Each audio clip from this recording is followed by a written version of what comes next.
Hey everyone, Tony Walsh here. Welcome back to the channel. Behind me, you'll see two 2013 Fords. The blue one is mine, and it's just a regular F-150 four-wheel drive. The white one is Andrew's. Of course, it's a four-wheel drive, but it's a limited edition.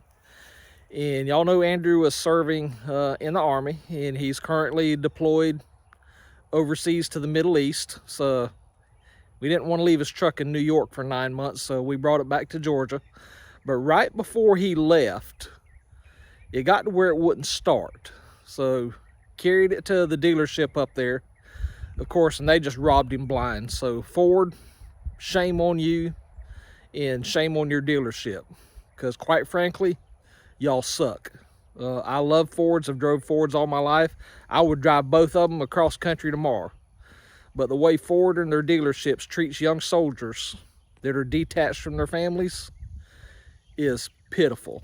It's shameful, and it's just flat wrong. So what's the matter with the white truck? So let me get turned around, or what was the matter with the white truck? So let me get turned around.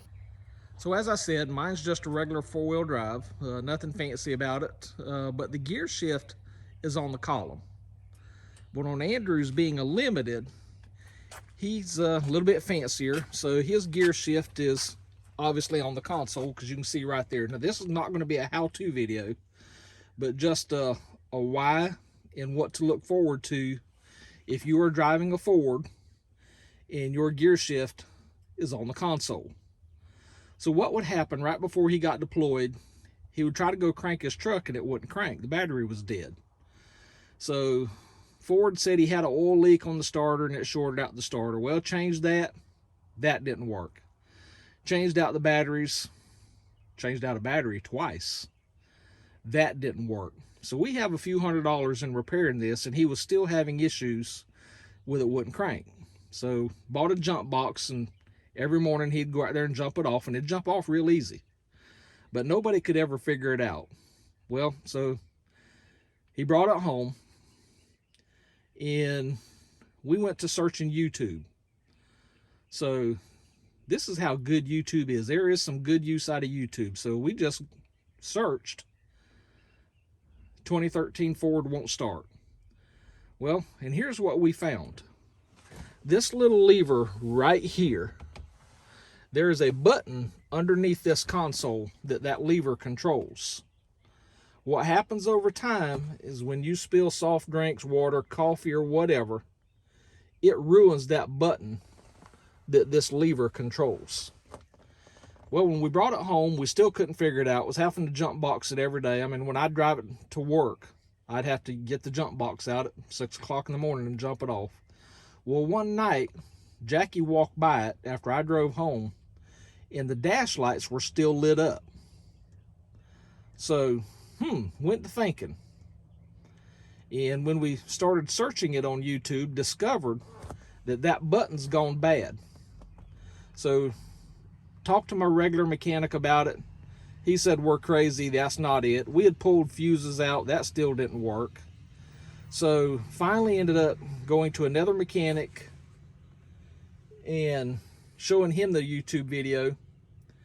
And we ended up, you have to buy this whole assembly. You can't just fix the switch that's under there. This whole piece is one assembly. And honestly, it only cost, I think, $149, so it's not bad. But I don't have the patience, and that's what it takes, a lot of patience, because there's clips, and you can't afford to break the plastic clips, because then it'll be loose. So we fixed this for a little over 200 bucks, which is a third of what we spent at the Ford dealership. So if you have a Ford truck, and maybe any kind of truck that has this lever right here on the gear shift that you release to pull it back, if your truck ever gets to where it won't crank, it may be that little button down there. So what does that button do?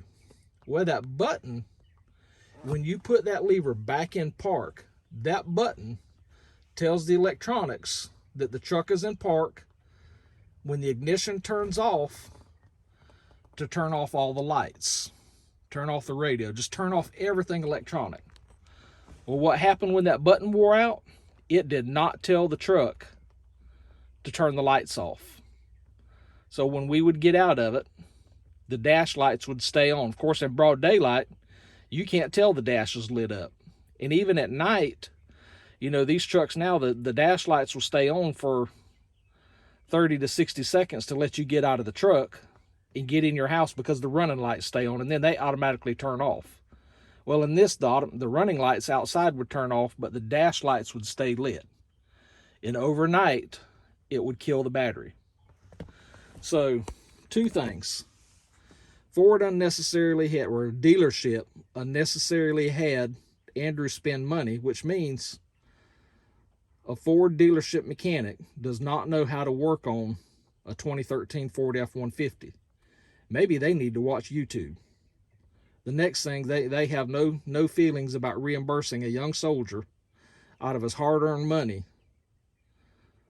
to give him his money back. So they basically just robbed him blind. So Ford and Davidson Ford in New York, I'm sure there's Davidson Ford somewhere else across the country, but the one in upper New York, y'all suck. So not a how-to video, just an informational video. If your truck won't start at night, look at your dash lights and think about replacing this whole assembly. That's my rant. So until we make another video, y'all take care and God bless.